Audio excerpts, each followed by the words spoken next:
This is a real, honest look at my garden in February, weeds and all. I'm a 20-something childless cat lady. Show them your toes, Sally. And I love to garden and grow vegetables awesome? for myself to eat. And I'm also a microflower farm where I grow flowers to share with my local community. So buckle up and get ready for a very real, honest look at my garden in February. And stick around to the end to see what's growing in my greenhouse. I'm also going to try to add a second audio version where it's not me yapping the whole time and it's just nice nature and music. So if that's more of your vibe, there's a second version for that. And let's get into it.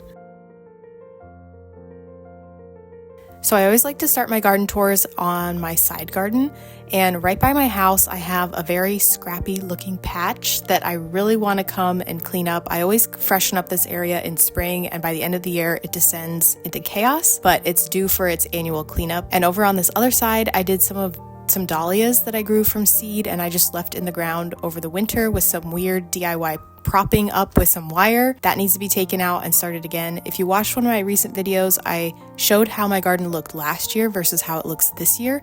And this is one of the areas that I'm most proud of. As someone who grows cut flowers, having things that grow throughout the winter and can bloom really early for you in the spring is key. These are a very pretty blue flower. Not all cut flower growers like to grow these. I love them, and I've interplanted them with some younger versions so that hopefully I will have multiple waves of blue pretty flowers. And I also have some larkspur, which is another overwinter cool loving flower that I have all throughout this garden bed. I planted some specifically in certain spots and then I just sprinkled some, so they're just going to be everywhere. And I also sprinkled a bunch of Dollar Tree radish seeds also throughout this bed, because radishes, first of all, they're nice to eat, but I didn't sprinkle them for eating. I sprinkled them to take up soil space, and also when it gets really warm they will bolt and send up flowers that can also be used as cut flowers. Today we will also be accompanied by my garden companion, Lady the cat. In this back section are some of the larkspur that I started from seed inside and then planted out in a specific area, but I didn't end up with as many as I wanted, which is why I ended up just sprinkling a bunch in the rest of the area out of frustration. Some of them already have some buds on them, and I've never grown larkspur from seed. This is a proud mom moment because they're not the easiest thing to grow from seed. They actually really want, as a seed, they want cold temperatures. So I put them in the refrigerator and then took them out, and then they germinated. So it wasn't easy, so I'm a little proud of them. I feel like I'm getting the hang of it.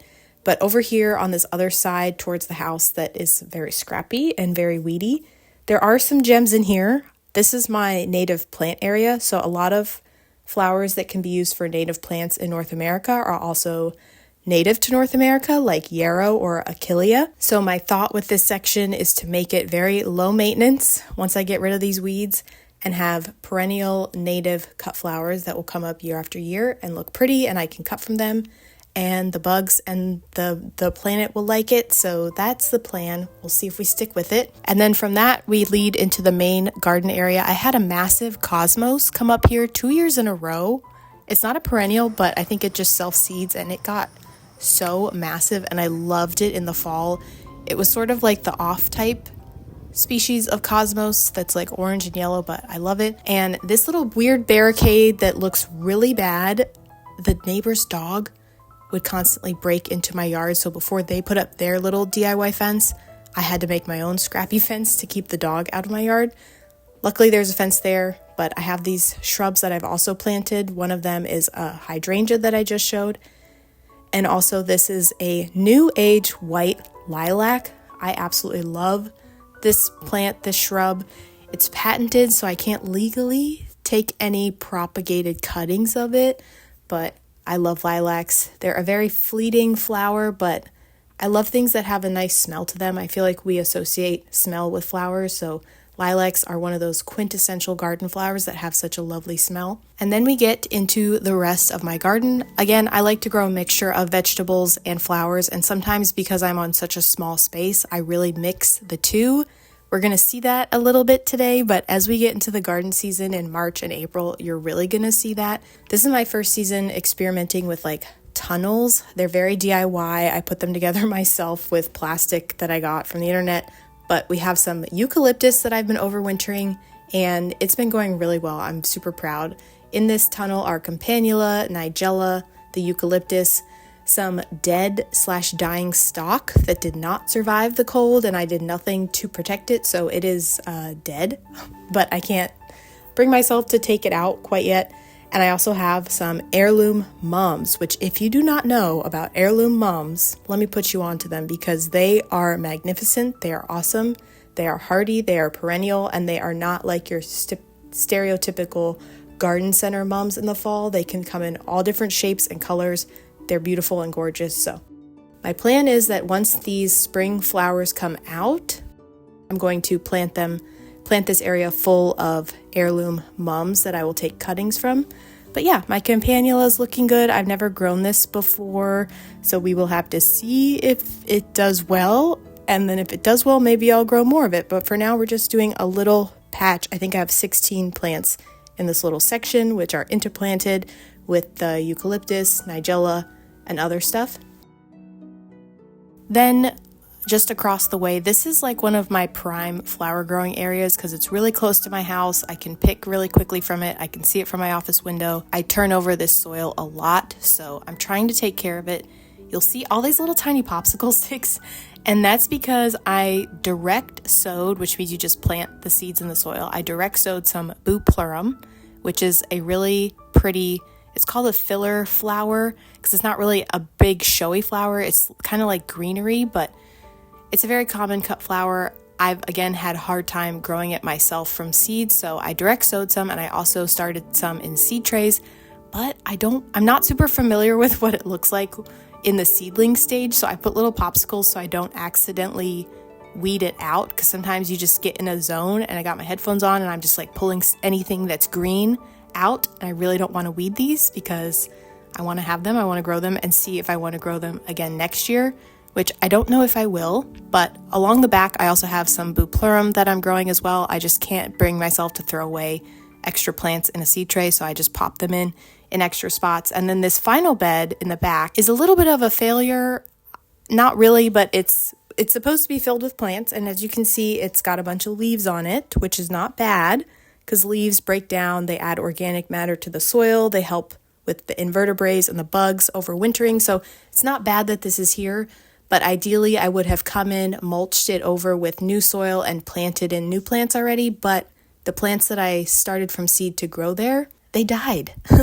They died, so I don't have them, which means I have an empty bed, which is not good. So I'm trying to figure out what I'm going to put there and whether or not it's worth trying to scramble to put something or just skip ahead a season and put something else. I'll figure that out later. But now that we're out of my flower area, I also have this sort of border bed.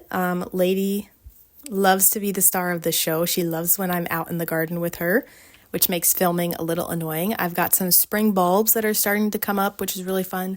My plan on this side garden, because it borders my neighbor's yard, is to eventually have shrubs here. So I don't want to put anything too permanent because I'm afraid that if I put in a hedge, they'll just shade out whatever I plant here. So for now, I've planted in some dianthus or sweet William. Again, it's a beautiful scented flower. I think more people should grow it because it is gorgeous. It lasts forever in the vase. It's just a classic. It smells good. It's pretty. These are my little seedling tags. I use a garden marker on these tags and it works amazing. It doesn't really rub off. It takes a while to wear out when the sun. So I like keeping track of when I start things and if I can, when I plant them out. So I'm not really sure what this tag says, but I do know that I started these on December 30th. And then we get into my mixed garden bed area and some more flower beds. Any of my perennial mixed beds are just full of stuff that I just dump. Anytime I have extra plants or I wanted to start something from seed, like this columbine, but then it grows and I'm like, I don't really know I don't know why I grew this or where I'm going to put it. I just wanted to see if I could grow it. It gets put in one of these perennial garden beds, and you can tell they're perennial garden beds because they are the first beds that I always make sure to put leaves on and to put some extra organic matter on in the fall. So we've got some random bulbs. Again, I don't know which daffodils these are. I don't know why I put them here, but yeah, we've just got some random stuff. We got some yarrow and achillea, a eucalyptus that may or may not come back, but it's too shaded in the summer, so it's not really going to do well anyways. Bearded irises. These are, I think, Artemisia. I'm not sure. They smell really good. I got them for cutting to make bouquets, and they're beautiful in bouquets, except that they wilt really easily. So now they're just here, and I can't bring myself to do anything about it. But in the back, I had to crawl in the dirt and the wet to show you this, but I was so excited to see that this plant is sprouting and growing again. I knew that it would, but I'm just excited to see it. It's like seeing an old friend again. This is phlox, and again, it smells really good, and I'm realizing I really like flowers that smell nice. These little beds on the other side are supposed to be vegetable beds, and as you can see, they are empty. They are very, very empty, and that is very sad because this is the second year in a row I have not planted garlic on time. So yeah, garlic is supposed to be here, and it is not, and that is not fun. But what are you going to do? If you don't plant the garlic, there's not really any going back. There's no redo. You just have to wait till next year and do better. So I am going to add garlic into my little seed calendar so I don't miss it this year. But I do have some leeks growing. I don't really eat leeks, but to me, leeks are kind of like an easy win. Like they're not super hard to grow, and they just grow and do well no matter what. I also have some little forget-me-nots that are growing here. I just love the sweet little blue flowers. They kind of pop up and you forget that they're there, and then they're just really cute and sweet. So on this other side, again, I wanted to have vegetables, and I do not. I had some statice and some straw flower growing here last year, and yeah, that's what this leaf stuff is. I just kind of composted it in place. What I'll do with these beds is instead of taking all this stuff out, I'll just put fresh soil on top and add organic matter to it, because as plants grow, from my understanding, they take the nutrients from the soil and then it's in the plants. So if you remove that plant from that soil and compost it somewhere else, then that soil, the nutrients from that soil have been now moved with that plant to another area. So I like to compost things in place if I can. There's nothing wrong with doing it the other way, but yeah, I like doing it this way, and it's worked out for me so far. This is a back garden bed that is sort of like a trial area for me. It kind of gets shaded in the spring and the summer, so I'm not sure how well these things will do. So I've tried to be kind of strategic with what I put here. But right here in the front are snapdragons. And these are snapdragons that I planted because they are a specific type that really like the cold. So I said, oh my gosh, maybe I can have them for Christmas, which is not impossible. There are people who do have snapdragons for Christmas, but they didn't bloom for Christmas. So I said, oh, well, maybe these bright red, quintessential red flowers will bloom for me during one of the second red flower holidays, Valentine's Day. And as you can see, it is past Valentine's Day and they have not bloomed. All of these little shoots are going to be flowers when, I don't know. They've been in this bed since August, and sunk cost fallacy, I'm too far in to take them out. They look too good to me to do anything else with them, and I don't really know what else I would put in their place at this point in time. So I might have bright red snapdragons in the spring, which is fine, but red is not really a spring color. So, lesson learned. What lesson is that? I don't know, but here they are, and I don't want to take them out. Speaking of failures, the stalk I showed you earlier that's dead, I don't know why, because this stalk is doing great, and it's literally the same stalk. I think I planted them out on different days, but I started them from seed on the same day. So I don't know why this stalk survived and the other stalk didn't, but here we are. Here we find ourselves. Moving on, we've got ranunculus.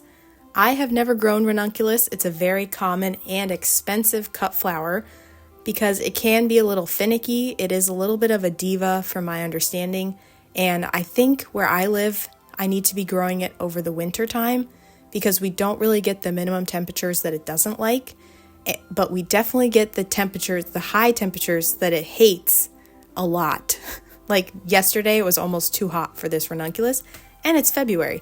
So yeah, I have two batches. The earlier batch is what's in the crate, and the later batch is what's planted in the ground, and we'll just see. This is my first year trying. I like trying things. I like experimenting. I'm a STEM girly. I come from a STEM background, so I love experiments and trying things. I feel like that's one of the things I like about gardening the most. Like, I like having pretty flowers. I like having food to eat, but I like learning things even more.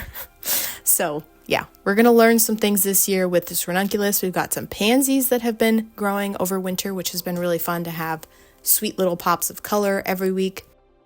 And once we move on from there, we get into a lot more flower growing area and my really big mixed perennial beds. Again, you can tell it's a perennial bed when it has a bunch of leaves on it, because that's really the only soil care that I do for these garden beds is I just put leaves on it and call it a day. This year, I might fertilize a bit because I've literally done nothing on these garden beds for 3 or 4 years, and flowers keep growing. So, if it ain't broke, don't fix it, but it could always use a little bit of a boost. Again, these perennial beds end up being like dumping grounds for me. So these plants are Linaria or money plants, which I love the thought of them. Apparently they self-seed and they can spread kind of like crazy. So we'll see how I feel about them next year. But we've got some sea holly, which is really fun. They're these really pretty blue, spiky thistle-like flowers. We've got some bearded irises, some chives, some feverfew. I've got a whole bunch of stuff just like mixed up in here. And I'm not a big plant buyer. I kind of am gardening on a budget. So a lot of things that I grow are started from seed. So I love starting perennials from seed. The trick with them is that you do have to be a little bit patient and they take some time to establish. The one thing I have bought, as you can see, are these bearded irises because they multiply and spread. So after 2 or 3 years, you can divide them and then you just have more, and it's really cool. Part of the fun surprise about these perennial areas is I don't actually fully know what's in here. It's a lot of weeds, but also a lot of things that have self-seeded, things that I just like put in the ground when I don't know where else to put them. So it's always like a fun surprise every few weeks to look at them and be like, oh yeah, I forgot I put that there. I'll probably forget in another 3 weeks and then remember when it starts blooming. So they're like fun little surprise boxes for myself of plants that I just have bought and put in places or started from seed and put in there. So yeah, we've got 3 little perennial beds. And these are some of the first garden beds that I started, and they slowly keep expanding, and my path keeps getting narrower and narrower. But past the perennial beds, on the far side of my garden are more flower beds. Here's Lady again. One of the things about having such a small garden is I find that I don't really have the ability to like step really far back from these garden beds. Like traditionally in like an English cottage garden or a planting herbaceous border, you can like step back and look at the garden kind of like a painting. But because my garden is so small, I find that the way that I view it the most is from the top down.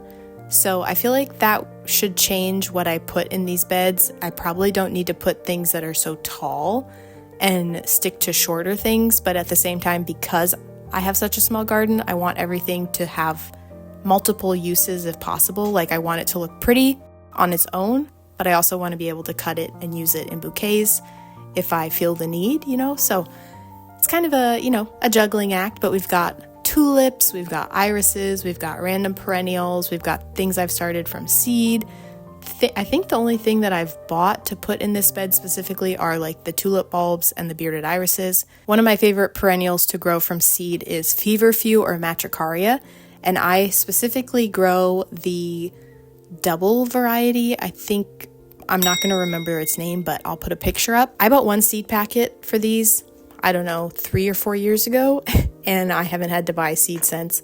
The seeds are so tiny, but they're mighty because they still germinate for me now, and they are something that's really easy to propagate. So I also regularly propagate plants, and I just always have feverfew grown, and I love it. Then if you saw my video where I did like 30 days, I swear these plants have grown since then, and that was only like a week or so ago. We've had some really, really warm weather, and we've also just exited the Persephone period, so we have over 10 hours of daylight a day, which is when plants really start to grow. So in these garden beds, I have larkspur, Again, it was kind of a mixture of like I had started some from seed and I planted them in cute, neat little rows.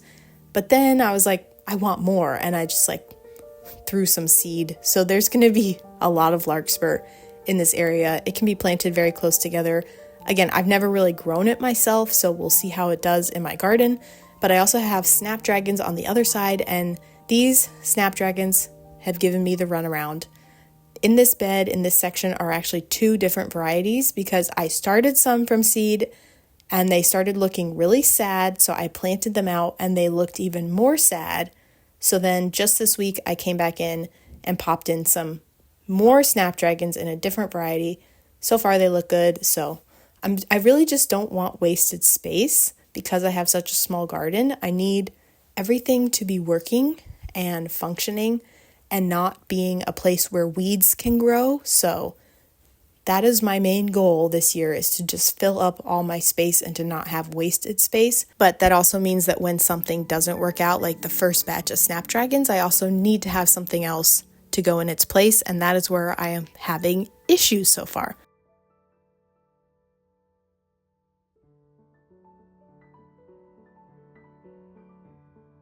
Like I said, there aren't really that many places to like step back and look at my garden from afar, but this is one of them where you can kind of see the layout as it is. Like I said, my garden's not pretty. It's not going to be on the cover of any magazines. All of the brick that you see is brick that I did not pay for. It was here with my house. There was a second chimney in my house when we were doing the renovations, and I was like, no, save me. Don't throw the brick away. I will find a use for it. And now it is in my garden, and it's old brick, so it is deteriorating in some parts, and I have to like replace some of the brick with new brick or different brick, but it was free and it works, and it's been like 4 or 5 years. Towards the back of my garden here, we have a little bit of a dumping ground, if I'm being honest. These are random plants that I was propagating, or, tulips that I'm doing my little mad scientist experiments with, a random hellebore that I can't decide on where to put it. So yeah, we've got some random plants going on over here. It's also a very shady area of my garden, so it's not entirely useful. This back garden bed with all the pots and stuff is where I first made my garden before I realized that it's fully shaded after March. So it's kind of not necessary to have a garden space there. Then we get to my great shame. And it's actually my soil dumping ground. Like anytime I have plants that die, I just dump them in this garden bed. And this is supposed to have over 100 snapdragons planted. But again, they didn't make it. So now I have a giant 6x6 empty garden bed, and I don't know what to do with it because my big flower holiday is Mother's Day. And at this point, it's a little too late to start stuff for Mother's Day. So I might make this a bulb area, and I'll talk about that in a second, or I might just plant like lettuce, things that like cooler, shadier areas. We'll see. But this top bed, I love it. This is exactly what I want all my garden space that's empty to look like. I want it to be full of flowers that are going to bloom soon. So these are all snapdragons. I planted them out this past week. They're looking good a few days later, and I'm very proud of what that looks like. So it kind of balances us out. We've got pros, we've got cons, we've got empty, we've got weeds, we've got piles of stuff everywhere, but then we've got nice, clean, neat rows. So it's a work in progress for sure. We did just come out of like a ton of cold winter weather, and I haven't really had time to get out in my garden. Like I haven't had that many garden days. So as soon as I start having garden days, we're gonna tidy some stuff up. One of the challenges with my garden is the walkways. It's hard to tell in these pictures, but it's actually very sloped. So I've had mulch in the walkways, but it always gets washed away. And I don't really know what I would plant in the walkways, like herbs, clover, grass. I'm not sure. I don't really want to have to water anything, obviously, and I don't really want to have to weed whack or mow my lawn because it's very small. So I'm back and forth about it. I think gravel would be fun, but it would also be quite expensive for the amount of pathways that I have. So let me know what you think about that.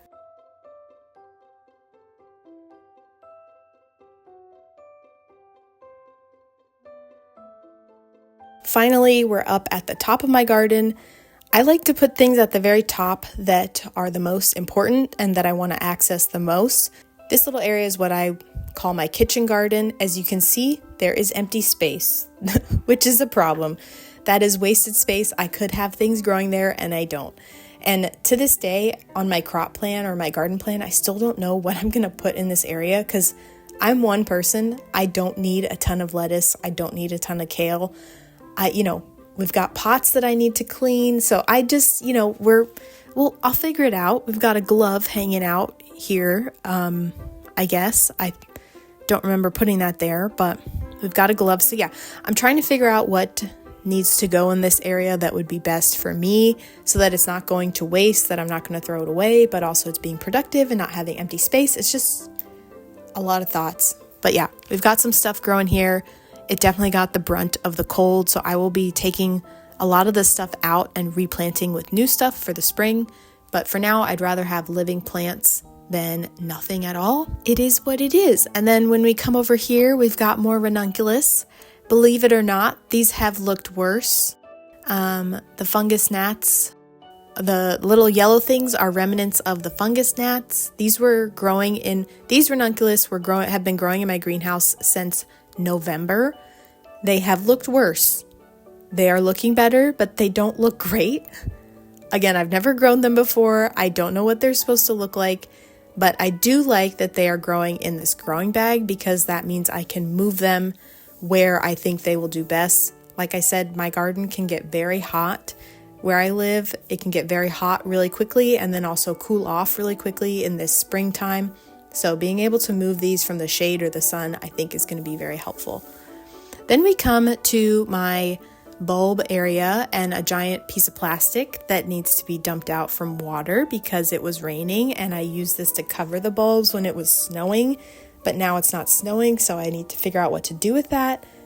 But here in these crates and baskets and pots are a bunch of bulbs. I've got some Dutch irises in the crates closest to us at the moment, and I've got a bunch of different tulips growing as well. So my thought with that empty 6x6 garden bed is that I will move all of these bulbs there, and that way it'll kind of cover up the soil so that weeds can't grow and germinate. But I don't know, I kind of like having them near my house, and maybe I'll put lettuce in that garden bed. Again, let me know what you think I should do there. At this point, I hate that it's so empty and I want to do something with it, but I can't really decide at the moment. So we've got one more little garden area, and then I will show you around my greenhouse really quickly. This is a little planted area. It's got a ton of feverfew that I just chucked in there because I didn't know where else to put it, and I want as much feverfew as I possibly can. It's a really great flower that fills up bouquets, especially for me around late May, early June. And then I've also got this really pretty blue juniper. This is Angelica juniper. It's one of the few shrubs that I've ever purchased for my garden, so I am a proud mom.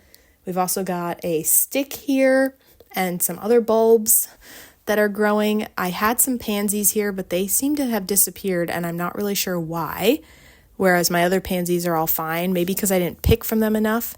So we're going to teleport down to the bottom of my garden with Lady and some shrubs that I bought right before it snowed and the ground froze, and now it has been weeks and they need to be planted. But we're going to go into my little greenhouse and I will show you what we've got growing. Ready? So this is already different from the last time I showed it in my most recent video, which was showing you how I keep all my plants alive and doing a little bit of a plant rescue. I've got some ranunculus that I started growing from seed that are doing really well, but I think they actually need to be moved outside. So I've been hardening them off, which is why they're on top of other seed trays, because I've just been moving them outside during the day and putting them inside at night. And yeah, you can actually grow ranunculus from seed. That's how they grow ranunculus in Australia. And each seed, kind of like if you were to grow a dahlia, is going to create a new, unique ranunculus. So I'm excited to see if and when those bloom. We've got my dying onions, we've got some lettuce. So I'm still working on rearranging this greenhouse. I mentioned in my last video that this area is not I didn't build this greenhouse with the thought that I would be growing a bunch of plants in it and like going all in on my little gardening flower growing thing. So it's not optimized at all, and I'm trying to work with what I have to make it functional for me and not be absolutely chaotic and messy all the time. So I'm working on it. That's one of the projects for this week. And up here are my very, very special plant babies, because I am doing a plant club this year, which instead of doing a spring flower subscription, which I might still do as a flower farm, I decided to do a plant club because I really like growing plants. That's why I like growing flowers, and how I got into it is I love caring for baby plants. And every week, people who subscribe are going to get either vegetables every week if they do the vegetable club, or if they sign up for the flower club in April, they will get flowers every week, like these little pansies. So these are of the utmost importance to me, and I'm trying to keep them alive through all the fluctuating temperatures that we're having. It was almost 70 degrees yesterday, and then tonight it's going to be a low of like below freezing. So we're living and we're learning, and some of these are looking really good, so I'm excited about that. And yeah, this is what we've got going on in the greenhouse. We've got ranunculus that need to be planted. We've got some empty space, but I stacked some of the shelves up, and things are getting hardened off. Things are being planted out. So things are flowing and happening. The main reason I wanted to get this area more situated is I do have a fan, but I didn't feel comfortable having the fan on the floor. So I needed a place to put the fan so it could actually circulate the air, especially as it starts to get warmer and warmer over the next few weeks. And so yeah, I definitely need better shelving, but for now it works. It does the trick, but this could be way better. And hopefully in the next year, we can optimize for better storage. Over here is my little heated bench. Inside this sand is a heating cable that will keep all of the things growing on the sand from freezing, so it'll keep them warm enough to not freeze overnight, which is great. I have some daffodils that I dug up to force inside over the next few weeks, and then under this little humidity plastic is where all the magic is happening. Or yeah, there's just a lot of, it looks like empty soil, but it's not. This is where I am germinating things, so the plastic is on it for humidity, but it's a lot of lettuce, spinach, greens, cilantro, rocket, different types of lettuce. And then we've got the Lysianthus that we rescued in the last video. They are looking really good. And the soil that I'm using, I did like a mixture of fertilizers and like healthy bacteria or whatever, fungus. So apparently the white stuff on the soil is okay. Apparently it's okay. And that's what I'm telling myself. It's fine. They said it's fine. The internet told me it's okay. So these are spinach, and it's apparently this is good happy fungus. So time will tell. I think it's all right, but yeah, I will keep you updated on whether or not my plants all die from a plague or not. But yeah, this is what the greenhouse is looking like. It's not perfect, but it's getting there. And yeah, that was my garden tour. I know that was pretty long, but thank you for sticking around. If you did, be sure to like and subscribe. It's crazy to think about how much this garden is going to change in just a few weeks. So I'm very excited. If you want to see how my flower growing year goes and how my garden grows this year, what types of vegetables I'm growing, and how I manage such a small space. I also own the lot next to my house, but it just stresses me out looking at it. So we're not going to talk about that today. But yeah, if you enjoyed this, let me know. If you got comments, let me know. Drop a, what should we do? Drop a lettuce emoji for Lady, the cat, because she's awesome and cute. And I will see you in the next one.